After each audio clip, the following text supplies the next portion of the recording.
Hi hello ನಮಸ್ತೆ, ನಾನು ರಾಜು. ಅಷ್ಟೇ ನೀವು ನೋಡ್ತೀರಾ centre point Kannada YouTube channel. D K Shivakumar ಅವರ ಸುಪರ್ದಿಯಲ್ಲಿ ಆಪರೇಷನ್ ಕಮಲ ದಾಖಲೆ ಸಮೇತ ಬಿಜೆಪಿಯ ರಹಸ್ಯವನ್ನು ಬಿಚ್ಚಿಟ್ಟಂತ ಅಥವಾ ಮುಖವಾಡ ಕಳಿಸಿದಂಥ ಡಿ ಕೆ ಶಿವಕುಮಾರ್ ಏನಿದು ಅಪ್ಡೇಟ್, ಇವೆಲ್ಲವನ್ನು ನೋಡೋಣ. ಅದಕ್ಕಿಂತ ಮೊದಲೇ ತನಕ ನಮ್ಮ ಚಾನಲ್ನ ಸಬ್ಸ್ಕ್ರೈಬ್ ಮಾಡಿಲ್ಲ ಅಂದರೆ ಈಗಲೇ ಸಬ್ಸ್ಕ್ರೈಬ್ ಮಾಡಿ, ಜೊತೆಗೆ ಕಾಮೆಂಟ್ಗಳ ಮುಖಾಂತರ ತಮ್ಮ ಅಭಿಪ್ರಾಯವನ್ನು ತಿಳಿಸಬಹುದು. ಎಸ್ ವೀಕ್ಷಕರೇ, ಒಡಿಸ್ಸಾದಿಂದ 9 MLAಗಳನ್ನು ಕರ್ಕೊಂಡು ಬಂದು ಡಿ ಕೆ ಶಿವಕುಮಾರ್ ಅವರು ನೇತೃತ್ವದಲ್ಲಿ ಅವರ ಮಾಲೀಕತ್ವದ ವಂಡರ್ಲಾ ರೆಸಾರ್ಟ್ನಲ್ಲಿ ಅವರನ್ನು ಬಚಾವ್ ಮಾಡಲಾಗಿತ್ತು. ಯಾಕಂದರೆ ಆಪರೇಷನ್ ಕಮಲದಿಂದ ಕ್ರಾಸ್ ವೋಟಿಂಗ್ ಆಗ್ಬೋದು. ಹೇಳಿ ಕೇಳಿ ಮಾರ್ಚ್ 16ರಂದು ಒಡಿಸ್ಸಾದ 4 ರಾಜ್ಯಸಭಾ ಸೀಟ್ಗಳಿಗಾಗಿ ಚುನಾವಣೆ ಕೂಡ ನಡೆಯುತ್ತೆ ಮತ್ತು ಅಲ್ಲಿ 3 ಕ್ಷೇತ್ರವನ್ನು ಸುಲಭವಾಗಿ ಗೆಲ್ಲಲಿಕ್ಕೆ BJP ಪ್ಲ್ಯಾನ್ ಮಾಡಿಕೊಂಡಿದೆ ಮತ್ತು 1 ಕ್ಷೇತ್ರವನ್ನು ಮೈತ್ರಿ ಪಕ್ಷವಾದಂಥ ಕಾಂಗ್ರೆಸ್ ಮತ್ತು BJD ಗೆಲ್ಲಿಗೆ ಒಂದು ಪಣವನ್ನು ತೊಟ್ಟಿದೆ ಮತ್ತು ಮೈತ್ರಿ ಪಕ್ಷದ ಒಬ್ಬ ಅಭ್ಯರ್ಥಿಯನ್ನು ಕೂಡ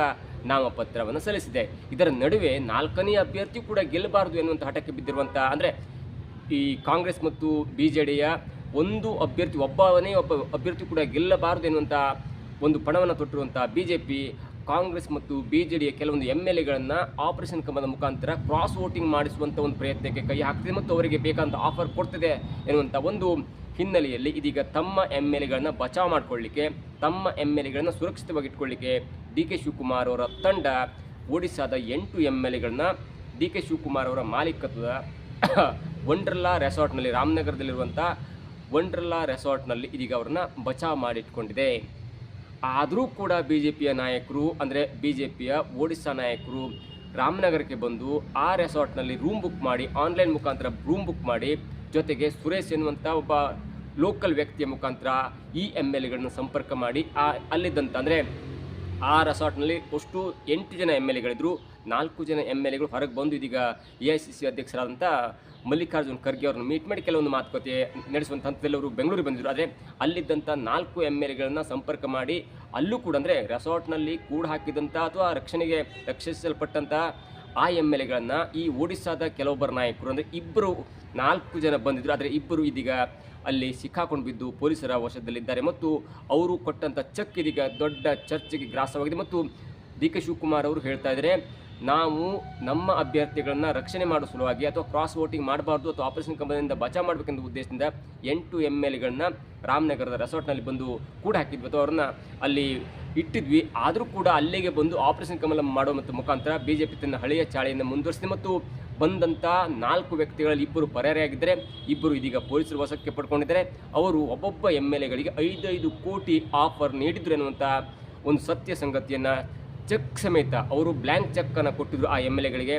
ಅವೆಲ್ಲವೂ ಕೂಡ ಇದೀಗ ಬಹಿರಂಗವಾಗಿದೆ ಮತ್ತು ಡಿ ಕೆ ಶಿವಕುಮಾರ್ ಅವರು BJP ವಿರುದ್ಧ ವಾಗ್ದಾಳಿಯನ್ನು ಕೂಡ ನಡೆಸ್ತಾ ಇದ್ದಾರೆ ಮತ್ತು ದಾಖಲೆ ಸಮೇತ ಈಗ ವಿಡಿಯೋ ಬಿಡುಗಡೆ ಮಾಡಿದ್ದಾರೆ ಮತ್ತು ಅವರ ಫೋಟೋ ಬಿಡುಗಡೆ ಮಾಡಿದ್ದಾರೆ ಮತ್ತು ಯಾವ MLAಗಳಿಗೆ ಯಾವ ಚೆಕ್ಕನ್ನು ಕೊಟ್ಟಿದ್ರು ಎಲ್ಲವೂ ಕೂಡ ಇದೀಗ ಬಹಿರಂಗವಾಗಿದೆ. 4 MLAಗಳು AICC ಅಧ್ಯಕ್ಷರಾದಂಥ ಮಲ್ಲಿಕಾರ್ಜುನ್ ಖರ್ಗೆ ಅವರನ್ನ ಮೀಟ್ ಮಾಡಲಿಕ್ಕೆ ಬೆಂಗಳೂರಿಗೆ ಬಂದಿದ್ದರು. ಆದರೆ ಅಲ್ಲೇ ಉಳಿದಂಥ 4 MLAಗಳನ್ನು ಒಡಿಸ್ಸಾದ ಬೀರೇಂದ್ರ ಪ್ರಸಾದ್ ಮತ್ತು ಅಜಿತ್ ಕುಮಾರ್ ಸಾಹು ಎನ್ನುವಂಥ 2 ಈಗ ಸಿಕ್ಕಾಕೊಂಡು ಬಿದ್ದಾರೆ. ಅಂದರೆ ಅವರಿಗೆ ಪೊಲೀಸ್ ವಶದಲ್ಲಿದ್ದರು. ಟೋಟಲ್ 4 ಜನ ಬಂದಿದ್ದರು. ಆ 4 ಜನ ಇಲ್ಲಿರುವಂಥ 4 ಜನರನ್ನು ಆಪರೇಷನ್ ಕಮಲದ ಮುಖಾಂತರ ಅವರನ್ನು ಕ್ರಾಸ್ ವೋಟಿಂಗ್ ಮಾಡುವಂತೆ ಒತ್ತಾಯ ಮಾಡಿದ್ರು ಮತ್ತು ಆಗ ಸಿಕ್ಕಂಥ ಮಾಹಿತಿ ಪ್ರಕಾರ ಬೀರೇಂದ್ರ ಪ್ರಸಾದ್ ಜೊತೆಗೆ ಅಜಿತ್ ಕುಮಾರ್ ಸಾಹು ಎನ್ನುವಂಥ 2 ವ್ಯಕ್ತಿಗಳು ಈಗ ಪೊಲೀಸರ ಅತಿಥಿಯಾಗಿದ್ದಾರೆ ಮತ್ತು ಅಲ್ಲಿ ಕೆಲವೊಂದಿಷ್ಟು ಚೆಕ್ ಸಿಕ್ಕಿದೆ, ಅಂದರೆ ಬ್ಲ್ಯಾಂಕ್ ಚೆಕ್ ಸಿಕ್ಕಿದೆ. ಅದು ಕೂಡ ಒಡಿಸ್ಸಾದ ಒಂದು SBI ಬ್ಯಾಂಕ್ನ ಬ್ಲ್ಯಾಂಕ್ ಚೆಕ್ಕಿನ ಕೂಡ ಅರ್ಥ ಆಗಿದೆ. ಅಲ್ಲಿ ಸಿಗ್ನೇಚರ್ ಮಾತ್ರ ಇದೆ ಮತ್ತು ಬ್ಲ್ಯಾಂಕ್ ಚೆಕ್ಕಲ್ಲಿ ಎಷ್ಟು ಬೇಕಾದ್ರೆ ಬರ್ಕೊಳ್ಳಿ ಅನ್ನುವಂಥ ಮಾತನ್ನು ಕೂಡ ಹೇಳಿದ್ರು ಮತ್ತು ನೀವು ನಮಗೆ ಪರವಾಗಿ ಮತ ಹಾಕಬೇಕು, ನೀವು ಕ್ರಾಸ್ ವೋಟಿಂಗ್ ಹಾಕಬೇಕು ಎನ್ನುವಂಥ ಮಾತನ್ನು ಹೇಳಿ ಹೊರಡುವಂಥ ಸಂದರ್ಭದಲ್ಲಿ ಆಗ ಅವರು ಸಿಕ್ಕಾಕೊಂಡು 2 ತಪ್ಪಿಸ್ಕೊಂಡು ಹೋಗಿದ್ದಾರೆ. 2 ಇದೀಗ ಪೊಲೀಸರ ಅತಿಥಿಯಾಗಿದ್ದಾರೆ. ಹಾಗಾಗಿ ಇನ್ನು ಮುಂದೆ ಈ ಆಪರೇಷನ್ ಕಮಲ ಅಥವಾ ಏನಾಗಿದೆ, ಅವರು ಬೇರೆ ಕೆಲಸಕ್ಕೆ ಬಂದಿದ್ರಾ ಅಥವಾ ಇದೇ ಕೆಲಸಕ್ಕೆ ಆಪರೇಷನ್ ಕಮಲಕ್ಕೆ ಬಂದಿದ್ರಾ, ಎಲ್ಲವೂ ಕೂಡ ಸತ್ಯ ಮಾಹಿತಿ ಇದೀಗ ಹೊರಗೆ ಬರಬೇಕಾಗಿದೆ. ಆದರೆ ಎಲ್ಲೋ ಒಂದು ಕಡೆ BJPಯವರು ರೆಸಾರ್ಟಿಗೆ ಹೋಗಿ ಆಪರೇಷನ್ ಕಮಲ ಮಾಡಿದ್ರಾ? No answer. ಯಾಕಂದರೆ ಆಪರೇಷನ್ ಕಮಲ ಮಾಡುವಾಗಿದ್ದರೆ ಬೇರೆ ಎಲ್ಲೋ ಮಾಡ್ಬೋದಿತ್ತು ಅಥವಾ ಒಡಿಸ್ಸಾದಲ್ಲಿ ಮಾಡ್ಬೋದಿತ್ತು. ಆದರೆ ಒಡಿಸ್ಸಾದಿಂದ ಬಂದು ಆನ್ಲೈನ್ ಮುಖಾಂತರ ಈ ಲೋಕಲ್ ಅಭ್ಯರ್ಥಿಯನ್ನು ಸಂಪರ್ಕ ಮಾಡಿ ಈ ವ್ಯಕ್ತಿಗಳ ಪ್ರಿಮೈಸಸ್ಸನ್ನು ತಲುಪಿ ಈ ವ್ಯಕ್ತಿಗಳ ಜೊತೆ ಮಾತಾಡುವಂಥ ಸಂದರ್ಭ ಇದೆಯಲ್ಲ, ಅದು ನಿಜವಾಗಿಯೂ ಆಪರೇಷನ್ ಕಮಲನ ಅಥವಾ ಬೇರೆ ಯಾವುದಾದ್ರೂ ಒಂದು ವ್ಯವಹಾರ ಇಟ್ಕೊಂಡು ಬಂದಿದ್ರಾ? ಇವೆಲ್ಲವೂ ಕೂಡ ಕಾಲವೇ ಉತ್ತರ ಕೊಡಬೇಕಾಗಿದ್ದರೆ ಡಿ ಕೆ ಶಿವಕುಮಾರ್ ಅವರು ಪರೋಕ್ಷವಾಗಿ ಹೇಳಿಕ್ಕಿಂತ ನೇರವಾಗಿ ಹೇಳಿದರೆ ಇದು ಆಪರೇಷನ್ ಕಮಲದ ಮತ್ತೊಂದು ಹಂತ.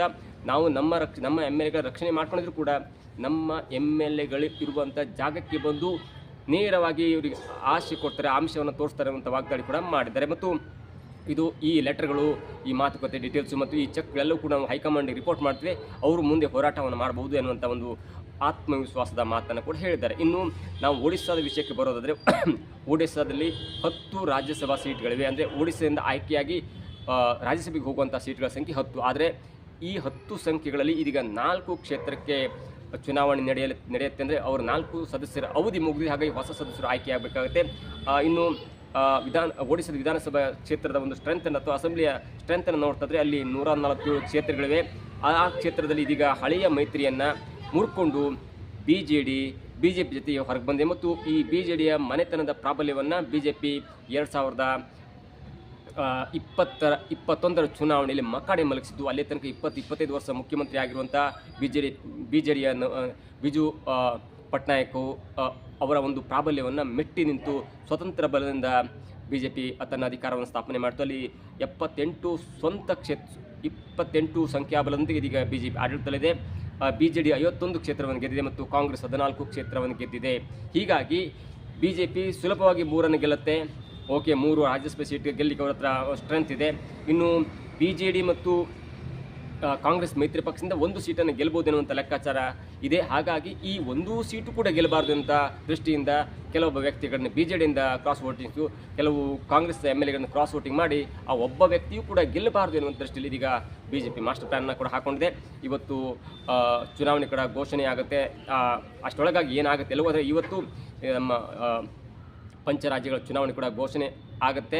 ಅಷ್ಟೊತ್ತಿಗೆ ಕಾಂಗ್ರೆಸ್ ಪಕ್ಷದ ನಾಯಕರು, ಕಾಂಗ್ರೆಸ್ ಪಕ್ಷದ DK ಶಿವಕುಮಾರ್ ಅವರು ಯಾವ ಹಂತದಲ್ಲಿ ಈ ಆಪರೇಷನ್ ಕಮಲವನ್ನು ತಡೆಗಟ್ಟಲಿಕ್ಕೆ ಪ್ರಯತ್ನ ಮಾಡ್ತಾರೆ, ಜೊತೆಗೆ ಮುಂದಿನ ದಿನಗಳಲ್ಲಿ ಈ ರೆಸಾರ್ಟ್ಗೆ ಹೋಗಿ ಅಲ್ಲಿನ MLAಗಳನ್ನು ಆಪರೇಷನ್ ಕಮಲ ಮಾಡುವ ಮುಖಾಂತರ ದೇಶಕ್ಕೆ ಯಾವ ಸಂದೇಶವನ್ನು ಕೊಡ್ತೀರಿ ಅನ್ನುವಂಥ ಒಂದು ನೈತಿಕ ಪ್ರಶ್ನೆಯನ್ನು ಕೂಡ ಇದೀಗ DK ಶಿವಕುಮಾರ್ ಎತ್ತಿದ್ದಾರೆ. ಇನ್ನು ಮುಂದಿನ ದಿನಗಳಲ್ಲಿ ಈ ಆಪರೇಷನ್ ಕಮಲ ಸದ್ದು ಎಲ್ಲಿಗೋ ನಿಲ್ಲುತ್ತೆ ಎಲ್ಲೂ ಕೂಡ ಕಾದು ನೋಡಬೇಕಾಗಿದೆ. ಆದರೆ ಕೆಲವೊಂದಿಷ್ಟು 1-1.5 ತಿಂಗಳಿದೀಗ ಅಸ್ಸಾಂ, ಪುದುಚೇರಿ, ತಮಿಳುನಾಡು, ಕೇರಳ ಮತ್ತು ಪಶ್ಚಿಮ ಬಂಗಾಳದ ಚುನಾವಣೆಯಲ್ಲಿ ಪ್ರತಿಯೊಬ್ಬರು ಮುಳುಗ್ತಾರೆ.